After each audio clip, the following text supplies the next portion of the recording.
Hello, welcome to Picture Me Coding with Eric Aker and Mike Mull. Hello, Mike. Hey there. Happy weekend to you. We are here again, meeting in our old coffee shop, desktop, virtual podcasting space, which we haven't given a name yet. What's the name of our virtual podcasting space that we congregate in? The Pain Cave. No, sorry, I borrowed that from a famous ultra runner. So, Okay, I'm going to move on from that. Friends, if you'd like to reach us, as always, you could send us an email, podcast@picturemecoding.com.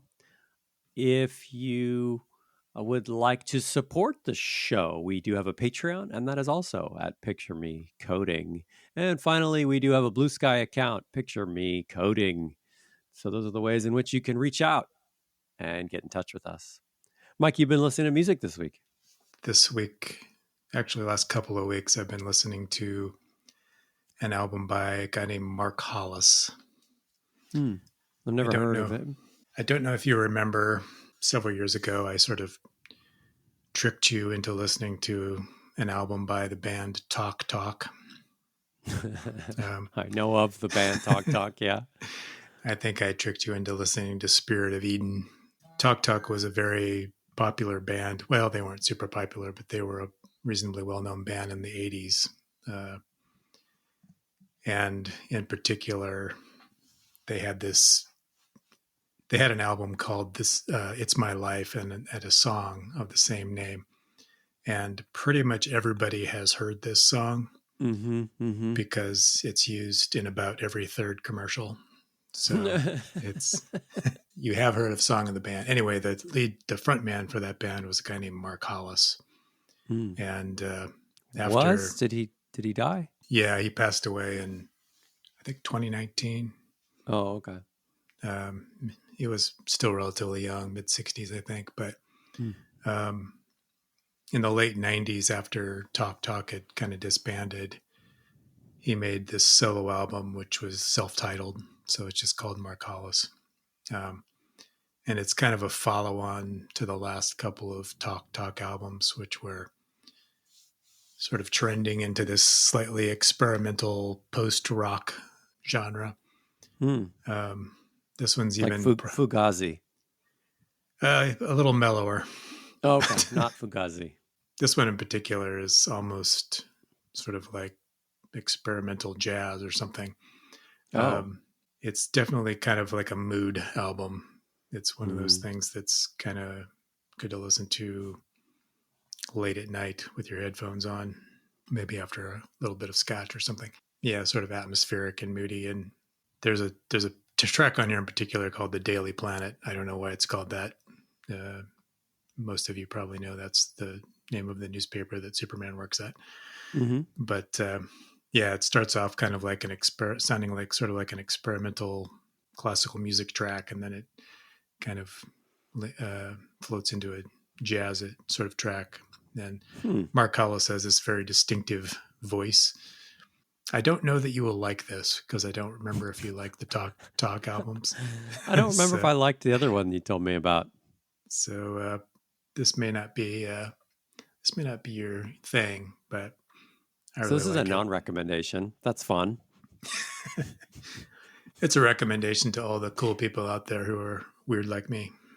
But not like me. I've been listening to Mastodon, the singer of the band, Brent Hines. He died in a motorcycle accident a few weeks ago, and I thought, I should go revisit some of the Mastodon records. I was always a huge Crack the Sky and, to a lesser extent, Leviathan fan. But I had heard a number of their records over the years and never really kind of dove too deeply into them. But I fell into the Hunter, and it's good. It's good. I kind of revisited it, and I think it's worth listening to if you like Mastodon at all. But you probably have already heard the Hunter if you like Mastodon at all. Yeah, I like the band. I was very sad about his death. There were certainly other people who I would have rather seen gone first, but you know. No comment on that. Mike, you have a topic this week that I thought was a pretty legitimately rad topic. I was excited to dive into it with you. Can you tell us about it? So there's this thing that comes up a lot for programmers Hmm. that has kind of a weird name. We use them frequently. We don't always have success with them. They're common. I kind of wanted to delve into them a little bit and understand them a little better. They are called irregular expressions. So Ah, probably, regexes. or regexes, or based on some of the videos I've watched, regexes, which I find kind of a, I've never I, heard of that. yeah, I find it funny when people pronounce it rejects. But, We should get some shirts. The rejexes. it's kind of a strange name. What does it mean? What is it? Hmm. What does it imply? We as programmers, we kind of know it as this thing we use to do pattern matching typically, Hmm. or, Hmm. parsing of certain types of strings. But, the name regular expression doesn't necessarily make you understand that that's what you're doing. So Hmm. Hmm. we just want to kind of talk a little bit about the origins of these things and some of the pitfalls of using them as software developers.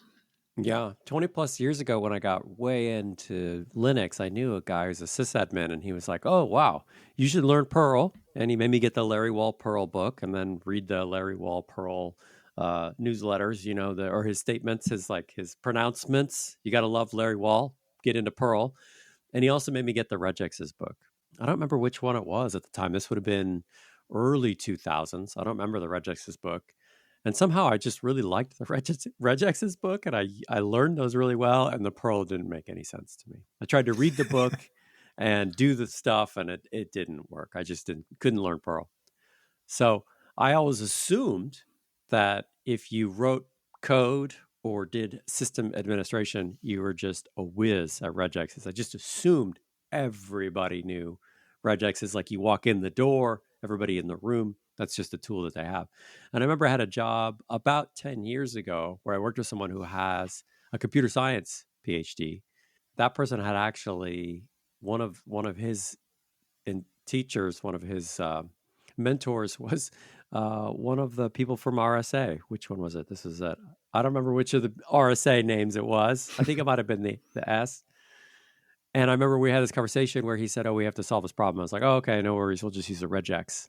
And he gave me this look, and I was like, "You don't want to use a regex?" And he gave me this other look, and I was like, "I don't understand what you're hinting to me." And he said, he kind of admitted to me something he was embarrassed about. He's like, "I don't know regexes," and I was shocked. I thought everybody knows regexes. I just thought it was like part of the ticket to get on. I was like, "What? I did what? I thought everybody knew those." I had no idea that they had there was controversy associated with them. So one thing I wanted to start with was, what do we know about regexes informally, Mike? Before we get a little more into the history and the computer science background for them. So I think, as I sort of implied, we typically use them for searching in text or doing, finding things and replacing things in text. So Or that's, matching particular types of strings, like an yeah, email matching address or a phone number or something. matching the pattern of an email address. And this is, one of the controversies about regexes, regular expressions, is that the more complicated the pattern you try to match, the more confusing and obfuscated they tend to get. Um, Yeah. Yeah. And and if you are listening to us and you're not too savvy on regexes, they're like their own little language for describing patterns in text. And there are special characters in that language that have special significance. So, for example, typically just a single dot says any character can fit here, or a plus says whatever the character just before the plus, we want to match if there are one or more of those. And the star, confusingly, often is zero or more of those. And you can also have like a question mark, like maybe this character shows up, maybe it doesn't. You can have classes of characters like A to Z in square brackets. So when you start combining these symbols and letters and numbers, you can get some pretty inscrutable looking uh, search patterns, right? yeah, and there's also, we'll talk about this a little bit later, but there's like variations of them too. So, like in Python and certain other places, there are special backslash categories. So, you can say match any white space character or match any alphanumeric character with this, Mm-hmm. with backslash W or backslash S or something like that. Mm-hmm. Mm-hmm. And one thing that confused me for a long time that surprised me when I first found out about it is that you can actually write regexes that are slow. In fact, they can be so slow that they can have exponential runtime. And there are known exploits for this. You can go to the OWASP site. OWASP is this organization that tracks common exploits for software applications and websites and stuff. And they publish the OWASP top 10, which a lot of people who've worked in the web know about. They have this really cool page on denial of service attacks, and they talk about, quote, evil regex. Doesn't it sound like black magic, dark wizardry, right? A regex pattern is called evil regex if it can get stuck on crafted input, is a quote from that page. They also talk about, quote, catastrophic backtracking. I love these phrases, man. There was actually a CVE in .NET in 2015 where they were using regexes, and they looked relatively harmless to me. And they're parsing things like email addresses, phone numbers, URLs. And if you use this .NET framework stuff on a login page on your website, someone can craft input that means that your backend, your server's never going to find a pattern match, and it's never going to finish processing that input. It's just going to go forever practically. So that's pretty cool. I love that. I wanted to talk a little bit about some of the regex memes that people have encountered too before we really get into the history. There's that famous line, you have a problem, you decide to use regexes, now you have two problems. And Jeff Atwood, one of the people who founded Stack Overflow, has a commentary on this on his blog for 2008. I remember reading it, but I went back and found that, and he actually has a link to a post that tracked down the source of that quote. So the source of that quote goes all the way back to the 90s, where there was a guy, what was his name? Actually, I got to look it up. He's a huge Emacs fan. His name is Jamie Zawinski, and he posted on one of these like Usenet groups when somebody kind of jokingly said, well, we should bring Perl into Emacs. And he was like, those Perl freaks, he hated Perl. Those Perl freaks, they're using regexes for everything. You've heard that, right? Now you got two problems? I've heard it. And Perl in particular, Perl is kind of like, what if we wrote a language that was basically regexes? Yeah, it's write-only language, right? It's like almost deliberately inscrutable in some cases. Yeah, there was, I think it's less of a thing now, but there was a time when it was almost sort of like a badge of honor to write Perl programs that people could not actually read. Mm-hmm. I got to say, I always kind of hated the now you have two problems quote when people brought it up. I mean, I respect where it comes from. I respect the origin now that I found out about it. But sometimes I want to use a regex to solve my problem. I can always feel like people who are a little less savvy with regexes, they're shaming me when they're using this quote from the 90s. I don't even know where it comes from. And they're like, well, now you got two problems. It's like, no, I don't. I solved my problem. I used a regex. I think the problem arises somewhat because of the fact that human beings are bad at unstructured types of input. So, you sit down and think, I can parse this address. Addresses have a format, so I can parse this address with a regex. But then you discover that human beings have done things that defy the formula, and your regex has to do weird things to cover those edge cases. And I think that's where the new problem comes in sometimes. Now you got two problems. Okay. So maybe I'm happy with the naive solution. Another meme in the regex world is this is actually honestly my favorite XKCD comic because I relate to it so much. We'll share a link to this one, but it's called Regular Expressions, and there's a little yellow text blob at the very beginning before the cartoon panels start, and the yellow context says, whenever I learn a new skill, I concoct elaborate fantasy scenarios where it lets me save the day. I totally relate to this. And then the comic has this guy swooping in on a line on a rope saying, everybody stand back. I know regular expressions. And then he like saves the day with it as a hero. It's like, that's cool. It's relatable too, because I think there have been times in my career where you tell people you could probably handle this with a regex. This long series of conditional statements could probably be a regex. So There are moments in my career where I have worked on tickets where I'm like, I'm sure I could do this with a regex, and it takes me like 3-4 hours to produce the regex I need, and then but it did solve the problem. Finally, another meme on regexes. There's a super famous Stack Overflow post. If you've ever been on Stack Overflow, chances are you might have encountered this post. Whenever people talk about parsing HTML or regexes, they almost always link to this. And it's this crazy post where somebody's like, the question was, I want to try to build a regex to parse HTML. And after thousands of posts where people are arguing you shouldn't do that, somebody writes this bizarre post that devolves into like a kind of I don't know, like sci-fi fantasy collapse of text. Like the text just totally collapses in front of your eyes.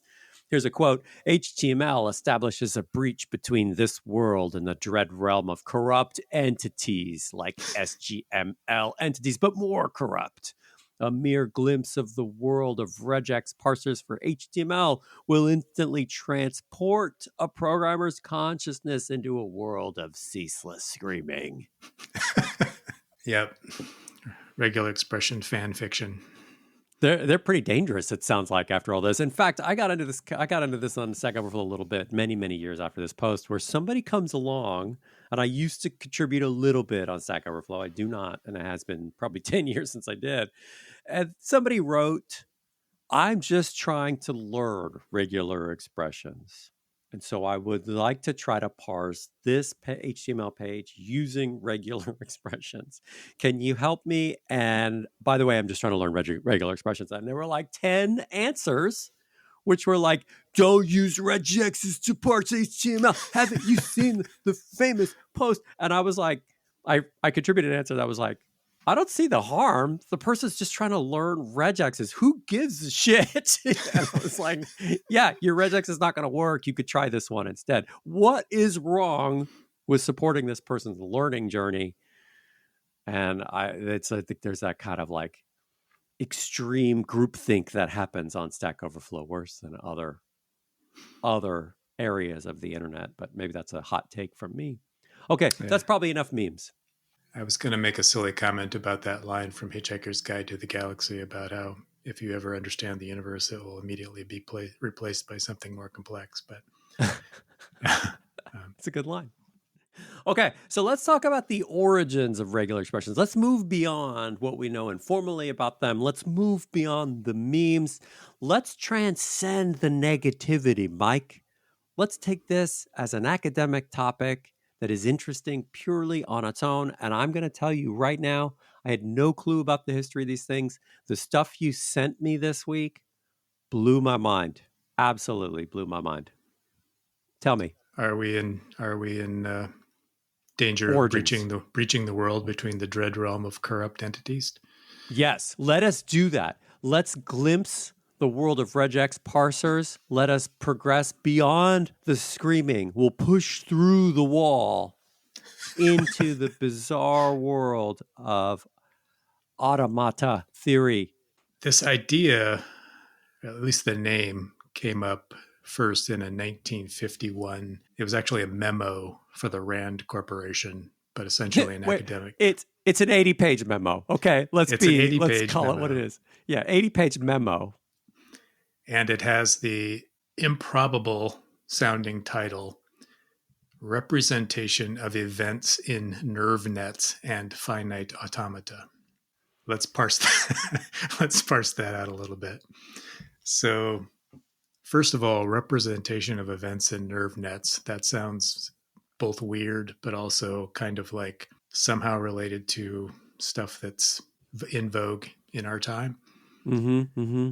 But the weirdest part for me was the guy who wrote the thing. Oh yes, I should mention that too. So the author of this paper was the mathematical logician Stephen Kleene. I thought his Um, name was pronounced Cleany. Kleene, Oh, probably, I think yes. Wikipedia says Claney. Claney is what Kleene. Wikipedia says. Now you said this to me, and I was like, "What? The dentist chair guy?" And you were like, "What the hell are you talking about? The dentist chair guy?" Claney, I guess. Okay, I'll try Wikipedia. Wikipedia says Claney. Claney was Alonzo Church's student. Alonzo Church of Church Turing of lambda calculus, and I know Claney because I recognize his name because Church and Claney together were working on lambda calculus. They figured out a way to make Church numerals and to make like to add numbers in lambda calculus, but they couldn't figure out how to subtract numbers. And one day Claney's at the dentist in the chair, just kind of drifting off, and he comes up with this way to make a predecessor function in lambda calculus. And this is like a haunted me because I still don't really I couldn't spontaneously generate it on my own. I have to like read the definition every time that Claney came up with regular expressions? The lambda calculus guy? Like, what? That's the guy. He's Yeah. It's like, also he's also known for something called the Kleene star, which we will not go into here, but another well-known thing from logic. The nerve nets part of this kind of threw me off. I had some idea that this came out of mathematical logic and was related to automata. One of my first experiences with regular expressions was back in the 80s, where I tried to actually write my own regular expression code. evaluated for regular expressions. You would parse them and evaluate them. Yeah, I was working on a project where we needed to match patterns in kind of a weird text format. And so I was trying to write my own regular expression parsing thing. And I actually looked at the Emacs code at the time to try to figure it out. And I was like, what in the heck is this? Hmm. So it was very confusing to me at first, but I realized pretty quickly that it was related to finite automata, or just sort of more informally state machines. State machines. Yeah. So the nerve nets part of this title relates to the work of a couple of people named McCulloch and Pitts, who were also logicians. And Side note, I had never heard of these guys. Never heard of them. You sent me this article in Nautilus, and listeners, you got to read this article. That's what I'm going to say about it. You got to read this article. It is surprising. yeah, I feel like we should probably do an episode on these guys themselves someday. But so their work goes back pretty far, I guess the 1940s, essentially. Mm-hmm. And McCulloch was a philosopher and logician, I think, at University of Chicago. And I've forgotten the exact story, but he teamed up with Pitts, who was not even, Like a he had he's not like even a graduated teenage from high runaway. school. Yeah, Yeah, yeah. he wasn't an academic, and he hadn't even graduated from high school. And but he had this. He was obviously very smart and had a kind of unique brain. And Yeah, in the article um, you sent me, he read Russell and Whitehead's Principia Mathematica, all three volumes, in the library when he was like 12 years old or something like that. He spent all his time in the library, and he found errors in it, and then he really wanted to meet Russell and be like, "Yeah, there are all these mistakes in Principia Mathematica." So this is a kid who's like way into mathematics and logic at 12. This story is amazing. McCulloch had this notion that was not common at the time, that the brain was just a machine, and Hmm. he didn't agree with the theories of mind that were current at the time, and he thought he could sort of describe how the brain works using logic, but he didn't Yeah, really know how to but go about it. not a machine in the way that we would say metaphorically today, like a computer, because they didn't even really have that analogy. It's a machine. It's a sort of dumber machine in his view. Like there are maybe static's the wrong word. There are specific inputs that lead to specific outputs. It's a state machine, right? That was his idea. Yeah, I know they were probably familiar with the work of Turing and Church at that point in time, Oh yeah, they were involved. Yeah, Pitts was involved with, and he knew von Neumann. Yeah. but there probably was not. This was probably before they were working computers. Hmm. So anyway, they developed this idea that was took parts of logic, but also took ideas from what people knew about how the brain was structured, and Hmm. tried to develop this logical model in which there were these networks of nerves essentially that were connected together. And it's difficult to explain, and I'm not going to attempt it. It was an ultimately unsuccessful model of computation, but it was inspiring to the later people who worked on perceptrons and then the development of neural networks. There's a Um, crazy line in that Nautilus piece that I'm still thinking about, and I don't know if it totally makes sense to me. The McCulloch and Pitts work, they were saying that they were thinking of the brain as like a state machine processor, right? And information is the universal currency here, right? So you could have a computer, you could have a brain, you could have whatever, an animal. The article, I'm going to read just this one line. This whole article is amazing, but the symbolic abstraction made the world transparent, but the brain opaque. In this Nautilus piece is what it says. And then one more line. Once everything had been reduced to information governed by logic, the actual mechanics ceased to matter. The trade off for universal computation was ontology. I don't really understand what that means. Ontology is the philosophical treatment of being, right? Existence. It's like you no longer get existence once you start treating everything maybe as just state machines. I will have to take your word for that. I don't know. The article is fascinating. I really stumbled over that sentence and that line, that idea. I'm still kind of hanging on it. But we can move on. We can move on. So there's McCulloch and Pitts. They've got these nerve nets, and this ends up becoming influential in artificial intelligence. Marvin Minsky was right there with them around this time, according to this article. And this inspires Claney how? The other part of the title is representation of events in nerve nets and finite automata. In the later parts of the paper, he starts to talk about finite automata, and he talks about what he calls regular languages. So we're getting close now to the origin of the term, Mm-hmm. and he proposes what is now called Claney's theorem, which basically says that a regular language and a language which is accepted by what's called a non-deterministic finite automaton Mm-hmm. and a language which is accepted by a deterministic finite automaton are basically all the same thing. Mm-hmm. That's a lot to unpack, but Mm-hmm. he makes this relationship between these things called regular languages and particularly expressions in these regular languages or regular expressions Mm-hmm. are also things which can be what they call accepted by a deterministic finite automata. Mm-hmm. I So did like in the paper he says we shall presently describe a class of events which we call quote regular events end quote, and then in parentheses he writes we welcome any suggestions as to a more descriptive term. It's just a memorandum. I mean, you could do with it what you want. I'm sure these ideas will be developed further. Nobody's in 100 years is going to be using the term regular to describe this stuff, right? You guys will come up with something better. In the meantime, I'll keep going, is what he says. 75 years later, we are. Okay, so this is all in automata theory, and I had a couple light bulbs while reading about this stuff. This stuff is always like hard for me to keep in my brain, but I started thinking about it in terms of robots, right? So abstractly, we often think of state machines as like our programs. Like a state machine is, you could model it as a graph. I've got a number of nodes on the graph, and there are inputs into the state machine that will cause you to transition from one state to the next. So to go from one node to the next. So you could think about like, what can you think of? Like a coffee machine, right? I tell the coffee machine, brew coffee at 6 in the morning. And it just sort of has an internal clock.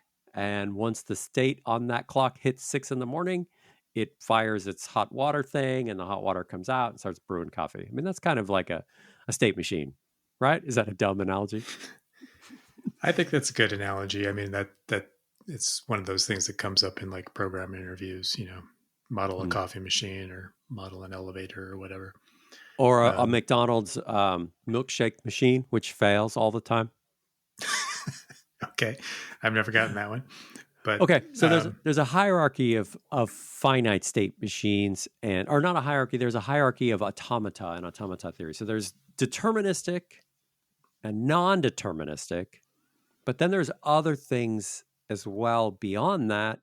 And Claney's theorem, just to restate, to make sure I understand it, is the deterministic and non-deterministic, they can accept irregular language. It means they can like reach a final state. That's what makes the language regular. All these things are sort of reducible to each other. Is that the wrong term?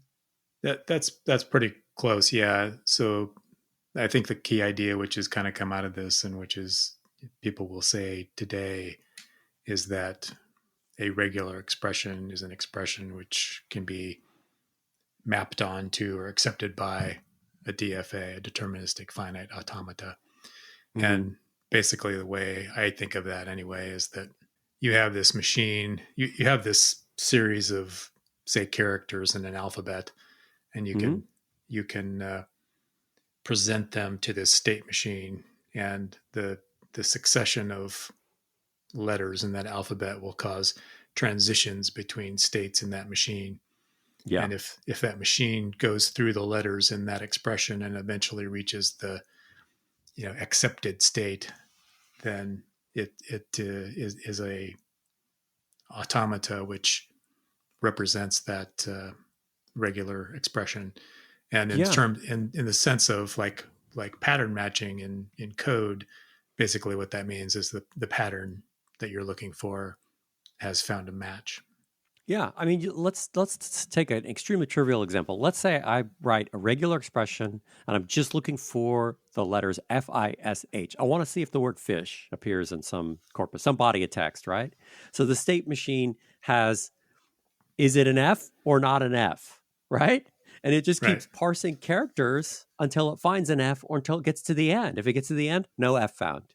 And so once it finds an F, it transitions to the next state. Is it an I? Is it not an I? Okay, transition all the way back to the beginning, not an F, right? And you just keep going through your text. F, I, oh, and what's the next character? It's an S transition to the state, the next state, right? So it's like F transition to the I, looking for I, found an I, transition to the S, looking for an H, found an H, transition to the end, we found the text, right? So that's a simple state machine. I think that makes sense. That's deterministic. You only have one possible state you can transition to, or actually, there's two possible states in this case you could transition to.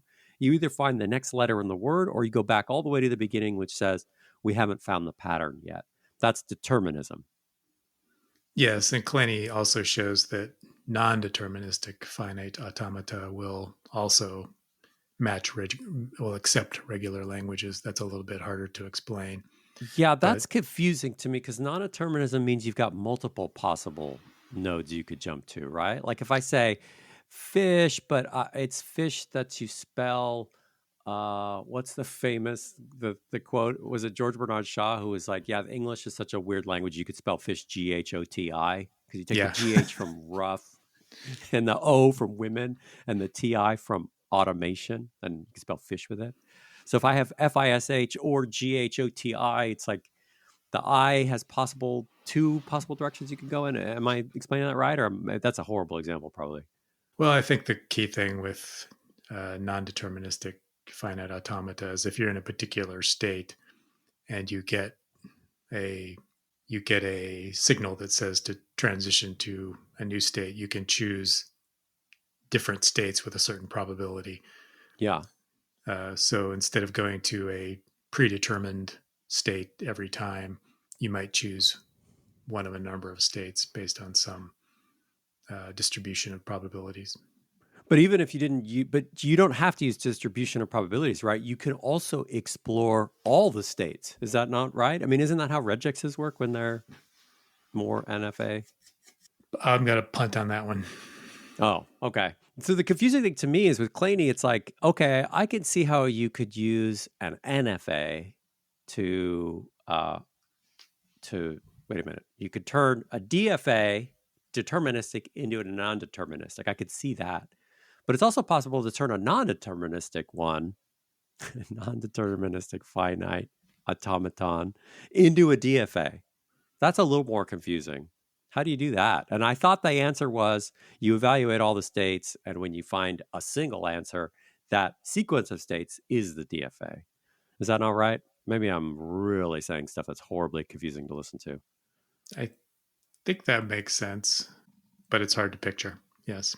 Okay. Okay. So a regular language. We're still listeners. We're still looking for a better word than regular to tell Claney. We can send him a letter. Hey, the podcast, Picture Me Coding, and its listeners has come up with a better term for you than regular. So if we find one, we'll send an email to Claney. Hopefully he'll receive it. So that's the finite state machine category, right? DFA, NFA. But in automata theory, there's other stuff that has more power. And this is where the limits of regexes, I think, get confusing. So the idea of regular languages also comes into what people sometimes call formal language theory. Hmm. And Or the so, Chomsky hierarchy is something I've heard too, but don't yeah, quote me on what that means. I believe. So we're going to talk about next something called context-free languages, and I'm not 100% sure about this, but I think Chomsky actually, if he either created that term or he created the idea of the hierarchy of the Hmm. languages. If you've used certain regular expression software, so for example, the regular expression package in Python, which is Mm-hmm. pretty well known. Yeah. Or I have some JavaScript or Perl. Go ahead. Sorry. I have some bad news for you, which is that it's not matching. It's not always matching regular expressions. It's Hmm. cheating. Is that why it's exponential sometimes? I wonder if the exponential is for if you had a true DFA, if it's not exponential. Can't be, I right? th- I think that's probably the case, especially given the name that you what was the backtracking Catastrophic catastrophic backtracking. backtracking. Yeah, Yeah, that it's a that good name. sounds like Evil probably. regexes, Mike. Dark magic. So the regex thing in Python will accept what are called context-free languages. Hmm. And that basically means that it has to have some sort of memory about things that have gone before. Memory. And Yeah, this was like a huge insight for me. You said memory, and like for some reason, the distinction never stuck in my brain. So as you talk about finite state machines, and then something that's more powerful is a push down automaton, and you're saying it has to have memory. Can you explain that? yeah, so a push down automaton is kind of like a the next level up from a deterministic finite automaton, and the key idea is that it has a sort of stack that it Hmm. uses for memory. That's why it's And pushed down because a stack you could just push and pop off of. There's no like random access there. right, so there's certain things you can do with this type of automata or pattern matching software that will match this type of pattern. Hmm. So one example is if you have recursive structures that are bracketed with parentheses, you can sort of keep track of where you're at by pushing something onto the stack and then turning the sub expression into just basically a normal regular expression. Hmm. Another Hmm. another example is that if you had a regular expression that said something like, I want to find patterns where you have a certain number of A's and that is followed by, I want to find patterns that have 10 A's but then are followed by 10 B's. Hmm. So Hmm. in that case, you need something slightly more sophisticated because you need to keep track of how many A's you've found when you're looking for the B's. Yeah, Um, if you can hold in your head the state machine that describes my fish example, it's just FISH. You don't need to remember anything. All you need to do is transition to the next state and to know I am looking for I, for example, right? That's all you need to do.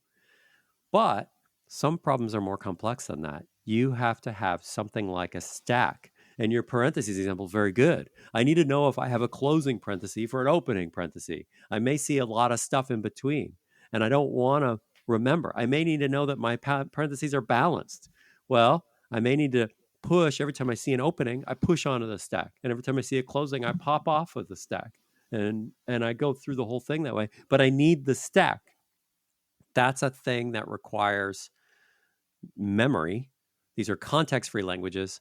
And the thing that does that, the state machine that models that is called a push-down automaton. Does that make sense? Is how we doing here? Yeah, I think that makes sense. Another example that you see in the Python package in particular is you can indicate that something should be sort of saved for later. So you can say, Mm-hmm. if I match this pattern, let's hold on to that. I may use it later. And Mm-hmm. so I think that's called a back reference. It's a very useful thing for certain types of applications, but it is not technically a regular expression because of this, Or because it doesn't, it can't be described with a DFA. or like look aheads, negative look aheads, look behinds, negative look behinds. Those things get really confusing pretty fast too. So in automata theory, there is actually something that's more powerful, of course, than the stack-based state machine, and that's a full Turing machine. In other words, a computer with random access memory and a stack, and like you could do whatever programs you want. So that's the hierarchy, right? We've got these state machines which have no knowledge, no memory. They just transition from one state to another, either deterministically or non-deterministically, or we add a stack to our state machine, or we just go, you know what, I'm just going to throw full blown computer at this thing. Can I just have like a server with like 1,200 GPUs? Okay, the stack isn't getting it done, Mike. In the language hierarchy, they call that a context sensitive language. There are lots of examples of those. Mm-hmm. Most natural languages, most programming Mm-hmm. languages. Yeah, you got to I know a lot of context to understand the meaning of something, maybe. I think there is a type of automata called a linear bounded automata, which can handle certain types of context sensitive languages. An example that I came across, I did not invent, is in programming languages. There are certain expressions that you can't really evaluate until the variable that that expression uses has been defined. Mm. So that's a case where it's context sensitive and could not be handled with push down automata alone. Oh, interesting. So, like a compiler, like if I just declare a variable with its type, but don't actually initialize it to a value, maybe that's a context sensitive type of situation. Is that what you're saying? I think even, yeah, I think that's it, not even necessarily that has a value. I think there's just, if you say A plus B, unless you know what A and B are, that doesn't really mean anything to the compiler Mm-hmm. yet. Mm-hmm. Okay. So I wanted to get a little bit that history really blew me away. That Nautilus article blew me away. Claney's 80-page memorandum. It's just so fascinating that this comes out of early proto neural networks research and theories. It's just I had no clue that, and I mean, like the state machine and automata theory. Like I always thought, well, it sounds like they're talking about robots, but we really only talk about that with regexes, right? It's surprising that that's where the stuff comes from. Did you know this? Were you surprised by this? I did want to talk a little bit about a quick like timeline and variations of regexes, but did you know all this stuff when you started reading about Claney's? Only a little bit of it because as I said before, I did implement my own regular expression stuff back in the mid 80s. And so I Mm-hmm. knew about the relationship to state machines. I've never really studied automata theory in depth. I've heard these terms, DFA and push down automata and things like that. But I have too, yeah. And they just were like fuzzy sort of in my brain. And maybe that sounds bad, but I'm a self taught programmer, friends. So I yeah, didn't I have think an these undergraduate class where I had to have this stuff drilled into my brain. I think these are pretty basic discrete math problems if you went through a computer science curriculum. Mm-hmm, mm-hmm. Hopefully you remember it. I'm learning it now. Okay, so a little bit of history here. McCulloch and Pitts, they're working on their nerve nets work. That's in the 30s and 40s. Claney's theorem and regular languages and automata theory emerges here in the 50s. Claney's memorandum is in 1951 for the RAND Corporation. It's got like Air Force all over the pages. So Air Force is really invested in producing regular expressions. Ken Thompson then in the 60s. Ken Thompson, fans of Unix will remember. We talked about him a couple times over the past few weeks. He builds a regex evaluation engine, a parser, into QED, which is a text editor on IBM that they had on IBM machines in the 60s. And then he also adds it into the ed editor in Unix in the 70s. And so this is like why people like us are so inured to working with regex, is it's like it's there from the beginning as part of Unix and Linux. And you've got ed and grep and sed and awk. Grep is global regex printing, right? GREP. There's an IEEE POSIX standard for regexes. So GNU grep has grep E for ERE, grep G for BRE. That's the default. Grep P for Perl style regexes. This always confused me, Mike, that there are some variations in representations. And I just thought there was one, which for me was like a Linux one. And when I started working with it, I was like, oh, what's the syntax in this one? Apparently the Perl one, very, very widespread. I didn't realize that. Of course, I've heard of PCRE. PCRE stands for Perl Compatible Regex Expressions. That didn't come out until 1997. PCRE shows up in Apache and Nginx and Perl 6 and R and PHP, a lot of languages. But Perl actually had regexes added to it back in the 80s. And Tickle, TCL, also added in the 80s. And that form showed up in places like PostgreSQL. So there's like this long history of regexes being added to projects and then other projects copying. Yeah. And now we have sort of families of regex styles. Yeah, it is kind of difficult to swap between them sometimes. Probably the most common regex thing, even if you're a casual user, is you do like a ls star dot text or something like that. Dot star? LS star. Oh, dot. Sorry. Okay. Got globbing. Sorry. Go ahead. Yeah. Okay. I missed your example. Yeah. Got it. It's confusing that in some regular expressions, using the asterisk or the star in the regular expression doesn't do what you think it does. You think it means match everything, but it really means match zero or more of the thing that preceded this. And so it can be difficult to translate between the different styles, but still, they're all useful. I think what I want to say is the OWASP page on regex denial of service attacks, they're saying that there are evil regexes. And here's what that says. There are good regexes, Mike. But actually what I think is that they're all slightly evil. They're all slightly malign. And we kind of use them and we become friends with the evil. They're just like human beings. Everybody's got a little bit of both in them. So a little bit of summary of automata theory. This is how I started thinking about it when we were reading about this stuff. I imagine like maybe I could build 4 different types of robots. I could build one with no stack, no memory whatsoever. Every input has a single outcome. That's a deterministic style. Or I've got one also with no stack or memory, but every input has multiple potential outcomes. You can transition to multiple states based on a single input. That's the non-deterministic. But you could also have a robot like the above, but it actually has the additional benefit of the stack. It could push state to or pop it off of. So that's the push down automaton. Or you got one with a machine, like a computer inside, right? A robot with a computer. So what are some examples? Coffee with a timer, maybe an elevator. And then for context-free languages, often the examples are like parsing, like compilers will use stacks, right? Or other information processing things. I couldn't think of like real world examples, like a robot that you would build with a stack. That was really confusing to me.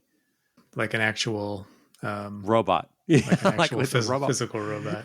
Because you'd be like, well, might as well just put a computer in. I mean, GPUs are cheap these days, Mike. We'll just put a GPU in the thing. Yeah, I don't know. I guess maybe if you had like a robot that was stopping to check on things, and like if your robot went to one station and checked its status and then did one thing based on the current level of something, or another thing based on like a different level, like warehouse robots or something. Yeah, trying to fill orders, ship me things. Yeah, we should probably prepare examples for these things beforehand. Trying to instead of just rambling and guessing. Okay, so here's what we covered. We talked about regexes. We did a little bit informal. Some of the memes, origins, and history. I was really shocked by this McCulloch and Pitts connection, and Claney. I was shocked by the Claney connection.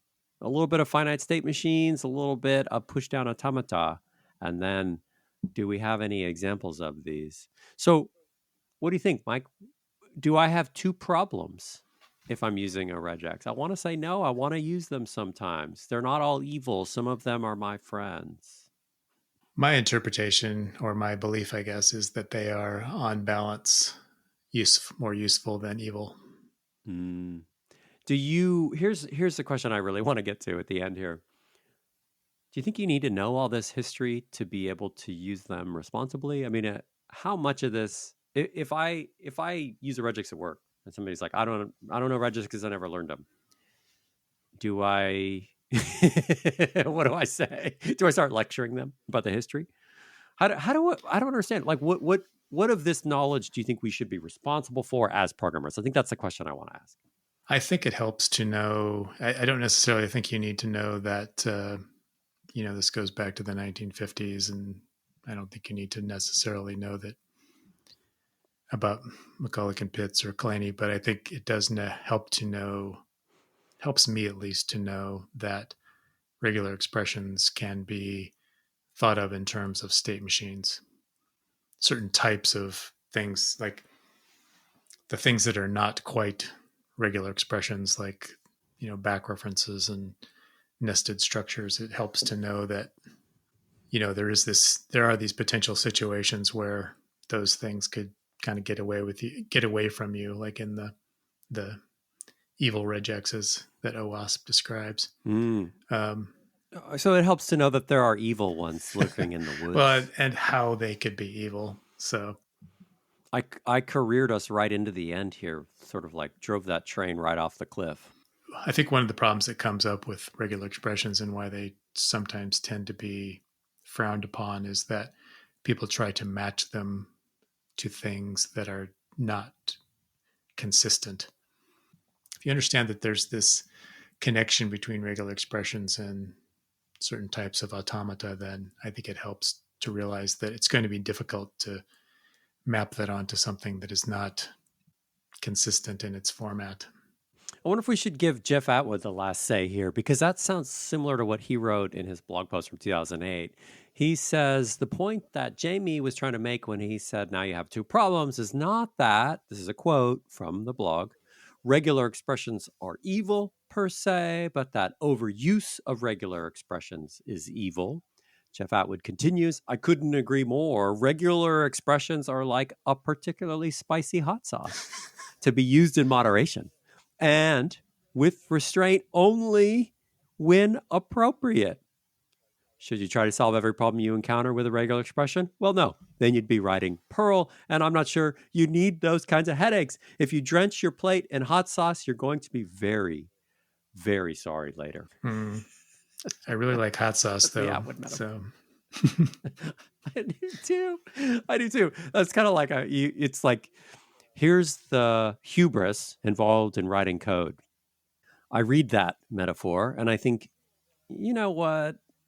I could tolerate a lot of heat in my food. that's a good point.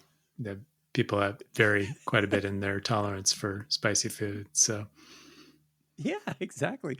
Spicy regex says, although, let's be clear, I never did learn Perl. I always sucked at Perl. So apparently, I do have a limit to spice level in my food. Whatever the Scoville rating for Perl is, I can't handle it. Too hot. I wrote quite a bit of Perl. So I think I can claim to like the spicy curries.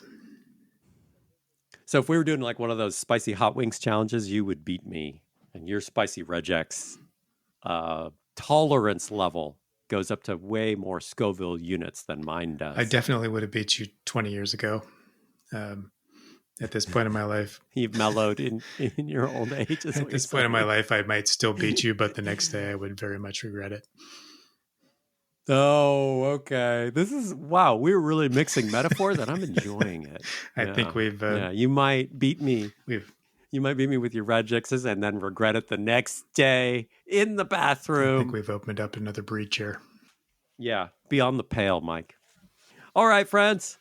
Thanks so much, Mike, for bringing this topic. I actually really, really liked it. And listeners, if you're interested in this topic, strongly, strongly recommend read the Nautilus piece about McCulloch and Pitts. We'll include a link to it. There's a lot of different Wikipedia articles about finite state machines and automata theory, which are interesting and worth giving a read as well.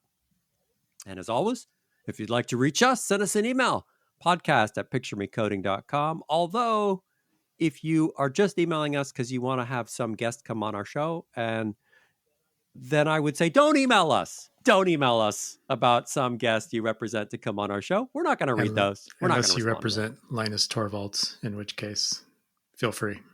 Yeah, okay. If you represent someone cool who we would love to talk to and hang out with, yeah, send us an email. Or yourself. Yep. Maybe. Yeah, sometimes. if you're cool and you think you would like to talk to us about software, then feel free. Yeah, okay. All right. All right, Mike. Thanks so much. This has been Picture Me Coding with Eric Aker and Mike Mull. We will see you again in a couple weeks. See you next time. Bye-bye.